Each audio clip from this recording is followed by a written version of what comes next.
On s'approche bientôt au jour de la Iloula du Rabbi, le 3 Tammuz, dans une vingtaine de jours. Une des choses spécifiques du Rabbi, c'était son rapport révolutionnaire aux femmes. On voit quelque chose de complètement nouveau dans l'histoire du judaïsme, l'importance, la centralité que le Rabbi a donnée aux femmes. Il a organisé un mouvement de femmes Chabad. On sait que jusqu'à aujourd'hui, et jusqu'à la venue du Mashiach, il y a le congrès international des émissaires au féminin du Rabbi. Et d'une manière très tangible, le Rabbi est le seul rabbin que je connaisse qui faisait des discours exclusivement aux femmes. Il y avait donc des réunions de temps en temps où on mettait tous les hommes en dehors de la synagogue du 770 et étaient admises uniquement les femmes. Et le Rabbi faisait un discours uniquement aux femmes. C'est le cas de l'année 1965, 10e anniversaire de la création du mouvement féminin Chabad, Neshei Ubnot Chabad. C'était Pesach Sheni, c'était 14 Iyar, et le Rabbi a fait un discours exclusivement pour les femmes. Et là-bas, en effet, il a parlé d'une histoire qui apparaît dans la paracha de notre semaine, Be'alotra, l'histoire du deuxième Pesach, du second Pesach, Pesach Sheni. La Torah n'est pas un livre d'histoire. Par exemple, c'est pas marqué dans la Torah aucune histoire sur Abraham Avinu jusqu'à l'âge de 75 ans. Il y a énormément de choses que la Torah ne parle pas. Parce que son sujet, c'est pas raconter l'histoire du monde, ni même l'histoire du peuple d'Israël. Le sujet de la Torah, comme son nom il le dit, apporter un enseignement, de l'instruction, de la lumière, pour chaque individu qui lit la Torah, n'importe quelle époque et n'importe quel endroit où il évolue. Toutes les parties de la Torah sur lesquelles on tombe dessus et on lit constituent un enseignement, une instruction, une lumière pour la personne qui est en train de lire à cet endroit et à cette époque. Donc c'est pareil pour l'histoire de Pesach Sheni. Même si on a déjà étudié cela plusieurs fois et qu'on a appris des centaines d'enseignements, il restera toujours des enseignements, des centaines et des milliers de nouveaux enseignements à en tirer jusqu'à la fin de la génération. L'histoire, c'est quoi? Le peuple juif est sorti d'Égypte. 1 an plus tard, il fallait célébrer la Pâque, Pesach, dans le désert. Dieu, il donne une fête de Pesach, dont un élément central, c'est le sacrifice pascal.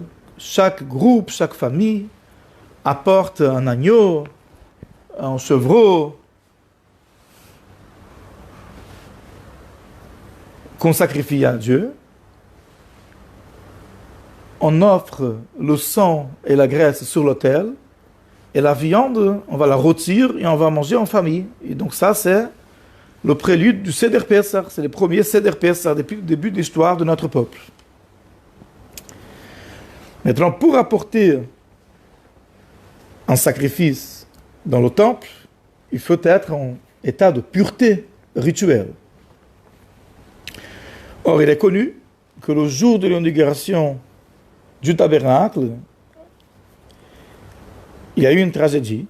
2 enfants du grand prêtre d'Aaron Cohen sont morts, Nadav et Avihu. Et il y avait des personnes qui ont dû s'occuper de leur enterrement. C'était ses cousins. Certains Mishaël, Hananiah, comme c'est expliqué dans la Torah. La chose que quand on est impur en contact d'un mort, il faut être purifié avec les eaux lustrales faites à la base de la cendre de la vache rousse. Sauf qu'il n'y avait pas de vache rousse. Donc le temps de préparer une nouvelle vache rousse et les 7 jours de purification nécessaires, Ils sont arrivés le jour du Pessah, le premier Pessah après la sortie d'Égypte, en état d'impureté. Et donc ils ne pouvaient pas apporter ce sacrifice. Ils sont venus devant Moshe et ils ont dit, nous sommes impurs parce que nous avons été en contact avec un mort. Pourquoi serions-nous diminués, inférieurs à tous les enfants d'Israël en étant privés d'apporter le sacrifice pascal au sein du peuple juif, au sein des enfants d'Israël? Et Moshe a répondu, écoutez, c'est intéressant votre argument, je vais poser la question au patron et je vais vous dire ce qu'il dit. Hachem, il a présenté les requêtes, pardon, Moshe, il a présenté les requêtes devant Dieu et Dieu leur a donné raison, leur a donné gain de cause. Il a dit à Moshe, ils ont raison, c'est vrai, on va leur donner une deuxième chance. En second Pessah, un mois plus tard, le 14 Iyar, toute personne qui était empêchée d'apporter le sacrifice pascal pourra le faire un mois plus tard. Ça, c'est insolite dans toute la Torah entière. Imaginez quelqu'un qui peut pas faire Kippour, il va jeûner le jour de Kippour, le 10 Reshvan. Ça paraît complètement bizarre. Quelqu'un qui peut pas faire Sukkot le 15 Tishri, il va faire Sukkot le 15 Reshvan. Et pourtant, Pessah, ça marche. Quelqu'un qui n'a pas été en mesure ou qui n'a pas fait, pour des raisons différentes, le sacrifice pascal, il pourra le faire un mois plus tard, le 14 Iyar.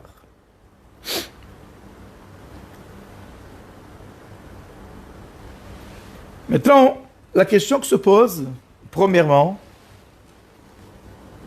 c'est l'ordre des éléments de leur argumentaire.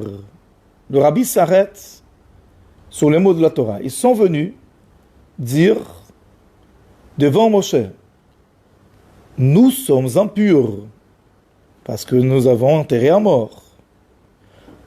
Et ensuite, ils ont dit, pourquoi on serait différent que tous? Pourquoi on serait diminué? Pourquoi on serait privé de faire une mitzvah?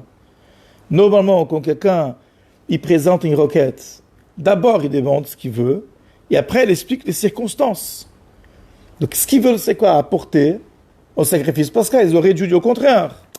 Pourquoi serions-nous diminués par rapport à tous les autres enfants d'Israël du fait que nous sommes impurs pour avoir enterré un mort? Ça serait plus logique. Là, c'est comme si il vient et il dit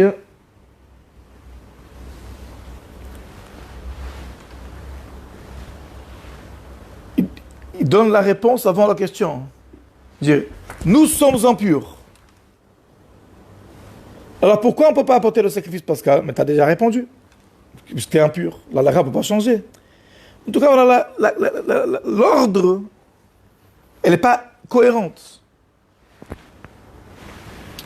Pourquoi ils ont commencé en présentant le problème et ensuite la requête? Donc le rabbi explique la chose suivante. Dans les sacrifices, il y a trois sortes. Il y a des sacrifices individuels, quand une personne souhaite apporter une offrande à Dieu, ou parce qu'elle est astreinte de le faire, parce qu'elle doit expier une faute personnelle. Et elle le fait quand elle est en mesure de le faire, au plus rapidement possible, mais pas une date. Il y a deuxième sorte de sacrifice communautaire. Et là, c'est au nom de toute la communauté, de tout le peuple d'Israël. Et là, il y a des dates fixes. Rosh Chodesh, Shabbat, le sacrifice quotidien, chaque matin, chaque soir. Et le sacrifice pascal, c'est le seul qui est unique. Dans son genre, il est hybride. D'une part, chaque personne doit souscrire à un groupe avec un agneau, avec un chevreau, pour apporter un tant de sacrifice. D'autre part, tout le monde doit le faire le même jour, le 14 Nissan, après-midi. Donc il a un caractère individuel, mais aussi un caractère collectif. Ça fait que tout le monde vient au temple, apporte son sacrifice pascal, Donc c'est Dieu qui a enjoint ainsi. D'autre part, il a dit qu'une personne impure ne peut pas participer. Or, statistiquement, selon les règles du monde que Dieu a créé, il y aura forcément des personnes qui sont impures pour avoir enterré des morts. Statistiquement parlant, le peuple d'Israël, il est nombreux, comme il est dit dans la Bracha, Dieu d'Abraham Avinu, ils seront nombreux comme les grains de sable, qui ne pourront pas être comptés tellement qu'ils sont nombreux, comme les étoiles du ciel. Donc il y a beaucoup de monde. Et tous les jours, Baruch Hashem, il y a de nouveaux enfants juifs qui sont nés. Et donc, statistiquement parlant, chaque année, à chaque moment, il y a des gens qui quittent ce monde quand ils arrivent à l'âge de 120 ans ou au moment, à la fin du temps, que Dieu lui a alloué en partie pour sa mission sur terre. Donc forcément, au moment de Pessah, il y aura des gens impurs pour avoir enterré des morts. Donc comment ça marche là? C'est ça leur argument. Dieu il a dit, quelqu'un qui est impur ne peut pas apporter le sacrifice pascal. D'autre part, il a créé un monde dans lequel forcément il y aura des gens qui sont impurs.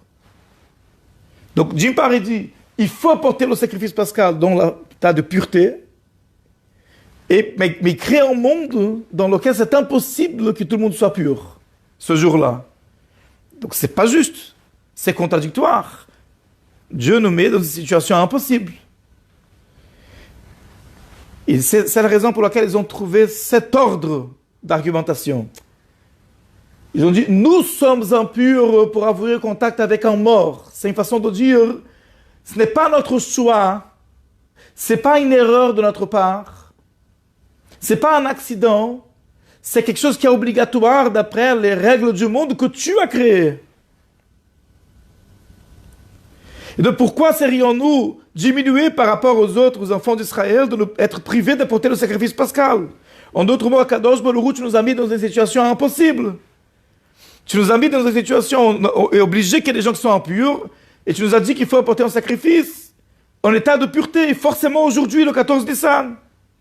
Donc, cet argument-là, il a été agréé, il a été retenu. Dieu, il a dit, bah, tu sais quoi, ils ont raison. Et grâce à cet argument, Hachem était d'accord de donner une deuxième date pour apporter le sacrifice pascal au 14 Iyar. Donc c'est une petite histoire sympathique, mais ce que le rabbi veut en tirer de là, c'est un enseignement qui est tellement actuel, qui touche l'expérience, le vécu, le cœur de chaque personne qui essaye de bien faire, qui cherche un sens dans sa vie. Souvent, un juif il ressent qui Hachem le met dans des situations impossibles.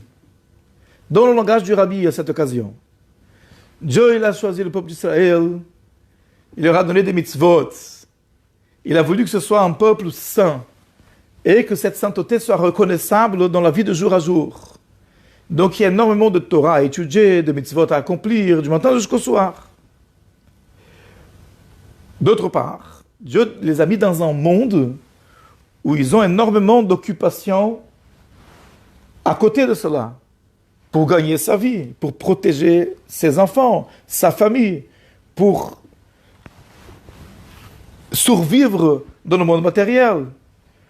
Il y a forcément des occupations, des perturbations, des choses qui vont enlever de la personne du temps et de l'énergie nécessaires pour pouvoir faire les mitzvot et étudier la Torah.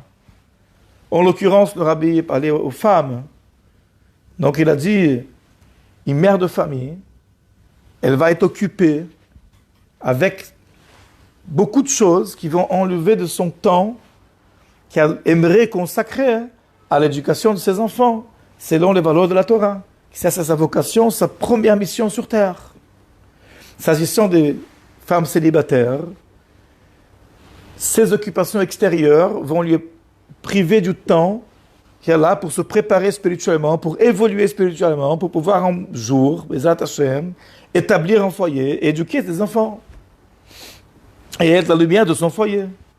S'agissant des hommes, le Rabbi a pensé un petit peu aux hommes aussi, qui sont astreints à étudier la Torah dès qu'ils peuvent. On a le commandement d'étudier la Torah. Et la Torah est énorme. C'est une quantité monstrueuse de données. Et pour étudier tout ça, et pour comprendre, et pour se souvenir de tout ça, il faut énormément de temps. Or, Hachem nous a mis dans un monde où notre temps il est volé par mille et une choses qui nous empêchent de nous consacrer à cette étude-là. Donc très souvent, un juif, il a la question, Hachem, pourquoi tu m'as mis dans une situation impossible? C'est toi qui as créé le monde de cette façon, où pour gagner sa vie, il faut mettre son sueur, son sang, ses larmes. C'est toi qui as créé un monde où il y a énormément de dangers qui nous entourent et il faut toujours être attentif et se protéger à soi-même et aux siens. C'est toi qui m'as guidé dans ce monde. Et toi, tu me donnes une mission qui est incompatible avec ça, c'est pas possible. Ou bien à commencer dans la réalité professionnelle des gens. Le Shabbat, le kasher, les examens pour les grandes écoles dont on a déjà parlé. Hachem, tu me mets dans un monde où les sociétés, elles sont ouvertes vendredi après-midi. Et le soleil se couche en hiver à 14h45. Et toi, tu me dis de garder le Shabbat. Donc, tu me mets dans une situation impossible. Et ainsi de suite, mille et une choses que l'auditeur il peut rajouter de son expérience. On me met dans un cadre et on me demande des choses que dans ce cadre-là, il semble impossible d'accomplir. Et donc, en vérité, c'est que le Rabbi veut dire, c'est pas une histoire, c'est pas un folklore, c'est pas une anecdote. L'histoire de ce Mishaël et Azariah en question, de la Torah, c'est notre histoire à nous. C'est le cri de détresse d'un juif qui vient devant Dieu et qui dit « Tu nous as mis dans une situation où on est obligé de faire telle chose. Pourquoi on ne peut pas accomplir les mitzvot de la Torah? Pourquoi on ne peut pas étudier toute la Torah entière ?»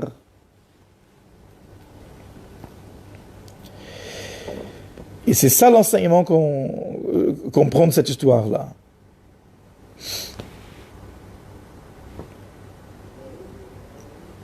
Même si, logiquement, d'après les calculs, on se trouve dans des situations impossibles, mais quand un juif il pousse son cri du fond du cœur, et il vient devant Hachem, et il supplie, et il dit, mais comment se fait-il? Le Rabbi utilise le mot, il exige. Il requiert, mais je veux faire les mitzvot. Je vais étudier la Torah. Quand un juif il vient, il pousse ce cri du cœur, il se comporte de cette façon d'auto-sacrifice. Quand il prend la résolution ferme de faire les mitzvot comme il se doit, et demande d'Hachem la possibilité d'accomplir les mitzvot, il a gain de cause. Akadosh Baruch Hu, il ouvre le chemin. Et dans le cadre du monde, ce qui paraissait impossible, Hachem, il peut arranger les choses pour qu'au contraire, il soit béni matériellement et puisse accomplir tous les mitzvot. Mais pour ça, il a fallu passer par ça. Il y a une deuxième question qu'on peut poser, qui est aussi un enseignement pour chacun. Dans ce cas-là, pourquoi Hachem a attendu que les gens ils viennent demander? Hachem, il savait le calcul statistique, qu'il y aura toujours des morts. Et il y aura toujours des gens qui s'occupent des funéraires. Donc forcément, le 14 Nissan, chaque année, statistiquement, il y aura des gens qui sont empêchés d'apporter le sacrifice pascal. Et ils seront dans cette situation. Pourquoi Hachem n'a pas, a priori, quand il a énoncé la mitzvah du sacrifice pascal, il n'a pas inclus une clause, et ceux qui sont impurs, ils sont dans la possibilité de le faire, ils le feront le mois d'après, le 14 Iyar. Il n'a pas fait ça. Il a donné la mitzvah telle quelle. Les gens ils se sont retrouvés coincés. Il a attendu qu'ils viennent revendiquer. Et là, il a donné la mitzvah du Pesach Sheni. Comment se fait-il? Et pareil pour nous. Si Hachem il veut qu'on accomplisse toutes les mitzvot, pourquoi il nous a mis dans un monde où cela semble impossible et qui logiquement c'est impossible? Et il a attendu qu'un juif il vienne revendiquer, crier, protester, exiger d'Hachem.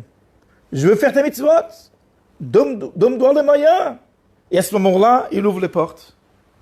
Pourquoi il n'a pas déjà créé un monde où c'est possible de faire les mitzvot? Ça serait beaucoup plus simple, ça serait beaucoup plus logique.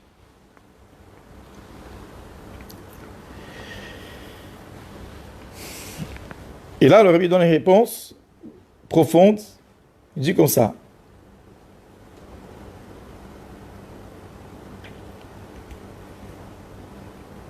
Parce qu'en vérité, tout le temps que ça ne l'a pas dérangé un juif profondément le fait qu'il ne peut pas faire la volonté de Dieu, ce n'était pas possible de le faire en effet. Tout le temps qu'il n'a pas ressenti le cœur serré, qui veut faire mitzvah, mais il n'a pas les moyens, et il demande à Hachem, jusqu'à ce moment précis-là, c'était impossible de faire les mitzvot. C'est uniquement par cette protestation, par cette requête, par ce don de soi, quand il ressent le cœur serré, et il demande à Hachem, je veux faire tes mitzvot, qu'il devient apte à certaines bénédictions, à un certain salut, à une certaine lumière divine, qui ne méritait pas recevoir, il n'était pas un réceptacle à cela jusqu'à ce moment-là. Il y a certaines choses, il y a certaines bénédictions, certains miracles, certaines solutions qui, pour y accéder, il faut sortir de la profondeur de sa neshama, cette demande, cette requête, je veux faire tes mitzvot. Et à ce moment-là, on devient un réceptacle apte à ce genre de salut, à ce genre de bénédiction divine.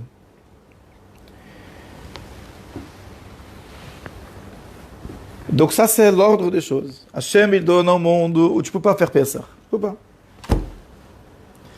Et en effet, à ce stade, tu ne peux pas. Quand est-ce que tu pourras? Au moment où tu vas demander. Et à ce moment-là, tu seras apte à recevoir. Donc certes, la mitzvah de Pesach Sheni fait partie des 613 mitzvahs de la Torah, elle est inclue dans la Torah, mais elle n'a pas pu être dévoilée jusqu'à ce que quelqu'un vienne et la réclame. Certes, Akadosh Baruch Hu n'est pas rapiécé la Torah. La Torah, a priori, c'est le plan de la création du monde. Il y avait 613 mitzvot, il y avait la mitzvah de Pesach Sheni. Mais il y a certaines mitzvot, comme celle-ci, qui ne peuvent pas être données spontanément. Elles ne peuvent être dévoilées. Certaines choses qui sont profondes et qui ne viennent pas spontanément. C'est comme un professeur, parfois, il y a certaines informations qui ne donnent pas à la classe jusqu'à ce qu'un élève il pose la question. Parce que tout le temps qu'il n'a pas posé la question, il n'a pas éprouvé le besoin, il n'est pas apte à assimiler cette information. La mitzvah de Pesach Sheni ne peut la recevoir, n'est digne de la recevoir que quelqu'un qui la réclame. Donc c'est pareil ici, il y a certaines bénédictions qu'Akadosh Baruch Hu arrange des choses, qui donnent le monde matériel, qui semblent contredire l'accomplissement des mitzvot. On puisse quand même vivre dans ce monde et avoir une vie qui est sanctifiée par toutes les mitzvot. Pour mériter cela, il faut ce cri du cœur là. Et tout le temps qu'on ne l'a pas poussé, tout le temps qu'on n'a pas requis, on n'est pas apte à recevoir. C'est de là l'enseignement. Chacun de nous, certes, chacun de nous, il arrive dans des situations où on dit Hachem, c'est pas possible. Et à ce moment-là, au lieu de baisser les bras, au contraire, il faut prendre la résolution. Je vais faire les mitzvot. Et on demande à Hachem, on requiert d'Hachem la possibilité de les faire. Et à ce moment-là, on mérite qu'Akadosh Baruch Hu nous ouvre les portes et que nous sortent de situations d'étroitesse vers une situation de largesse. Et ça, c'est justement le message de Pessah. On peut dire, pourquoi cette dynamique-là, elle apparaît justement dans la mitzvah de Pessah. On aurait pu imaginer cette même dynamique dans d'autres mitzvot, parce que Pessah, c'est justement sortir du Mitzrayim, de l'étroitesse à la largesse. Et donc ça, c'est un modèle pour chacun de nous. Chaque fois qu'on est dans une situation où on veut faire la volonté d'Hachem, c'est pas possible. On est dans une situation de étroitesse, on demande à Kadosh Baruch Hu, et il nous ouvre les portes et il nous amène vers un lieu de largesse pour être béni matériellement et pouvoir accomplir toutes les mitzvot qu'Hachem nous aide à chacun de nous.